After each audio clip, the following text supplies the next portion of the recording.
Hello friends, அடிக்கிற வெயிலுக்கு வீட்டிலே இருக்க முடியல. நைட்டெல்லாம் பெட்டில் கூட தூங்க முடியல. அந்தளவுக்கு சூடாக இருக்குது. தரையிலே பாய் விரித்து தான் இப்போ படுக்கிறது. நான் வந்து பாயில் கூட படுக்க மாட்டேன், வெறும் தரையிலே உருண்டுருவேன். ஏன்னா அப்போ தான் தூக்கம் வருது. அப்படியே ஹஸ்பண்டுக்கு லஞ்சுக்கு வந்துட்டு நேற்று நைட்டு தான் மீன் குழம்பு வச்சுருந்தேன். அதனால் மீன் குழம்பு நிறையவே இருக்குது. அப்புறம் வந்து முட்டைக்கோஸ் பொரியலுக்கு வந்து கட் பண்ணி வச்சுருக்கேன். பிள்ளைங்க வந்து இப்போ பிபிஎஸ் போகிறனால அங்கேயே சாப்பிட்ருவாங்களா, அதனால் ஒரு நாள் வைக்கிற குழம்பு அடுத்த நாள் வரைக்கும் வந்துட்டு வந்துடுது.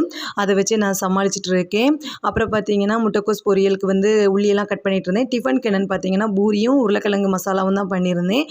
பிள்ளைங்களுக்கு வந்து விபிஎஸ்சில் கலர் அடிக்கிறதுக்காக கலர் வாங்கி கேட்டிருந்தாங்க, கொடுத்துருந்தேன். அதை வேற பையன் வந்து வீடியோவில் காமிச்சிட்டு இருந்தான். முட்டைக்கோஸ் பொரியலுக்கு வந்து எண்ணெய் ஊற்றி கடுகு நல்லா பொரிஞ்சதுக்கு அப்புறமா கொஞ்சம் கருவேப்பிலை, அப்புறம் வந்து பச்சை மிளகாய்க்கு பதில் நான் வந்து வத்தல் தான் யூஸ் பண்ணுவேன்.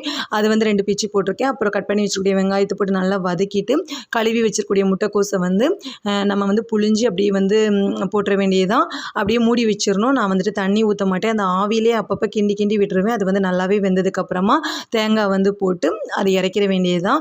மீன் குழம்பு, அப்புறம் வந்து முட்டைக்கோஸ் பொரியல், கொஞ்சம் தயிர் வந்து மிக்ஸ் பண்ணி கொடுத்துருந்தேன். அவ்வளோதான் ஹஸ்பண்டுக்கு லஞ்சு. அப்புறம் வந்துட்டு பூரி பண்ணும்போது ஒரு தப்பு பண்ணிட்டேன். நான் வந்துட்டு கொஞ்சமாக தான் மாவு இருந்துச்சு. நான் எப்போவுமே மாவு தேய்க்கும் போது கொஞ்சம் மாவு வந்து எடுத்துப்பேன்.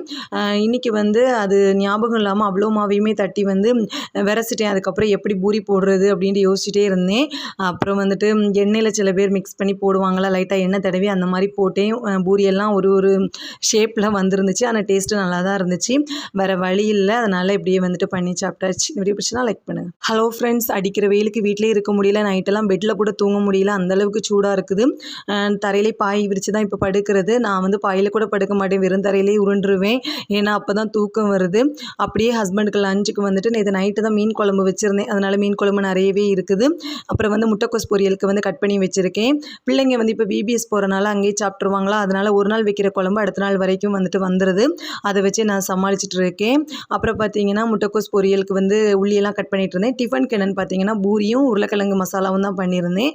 பிள்ளைங்களுக்கு வந்து விபிஎஸ்சில் கலர் அடிக்கிறதுக்காக கலர் வாங்கி கேட்டிருந்தாங்க, கொடுத்துருந்தேன். அதை வேற பையன் வந்து வீடியோவில் காமிச்சிட்டு இருந்தான்.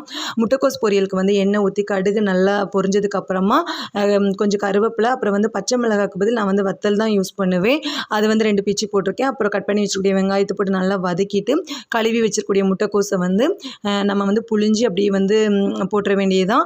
அப்படியே மூடி வச்சிடணும். நான் வந்துட்டு தண்ணி ஊற்ற மாட்டேன். அந்த ஆவிலே அப்பப்போ கிண்டி கிண்டி விட்டுருவேன். அது வந்து நல்லாவே வெந்ததுக்கப்புறமா தேங்காய் வந்து போட்டு அதை இறக்கிற வேண்டியது தான். மீன் குழம்பு, அப்புறம் வந்து முட்டைக்கோஸ் பொரியல், கொஞ்சம் தயிர் வந்து மிக்ஸ் பண்ணி கொடுத்துருந்தேன். அவ்வளோதான் ஹஸ்பண்டுக்கு லஞ்சு. அப்புறம் வந்துட்டு பூரி பண்ணும்போது ஒரு தப்பு பண்ணிட்டேன். நான் வந்துட்டு கொஞ்சமாக தான் மாவு இருந்துச்சு. நான் எப்போவுமே மாவு தேய்க்கும் போது கொஞ்சம் மாவு வந்து எடுத்துப்பேன். இன்றைக்கி வந்து அது ஞாபகம் இல்லாமல் அவ்வளோ மாவையுமே தட்டி வந்து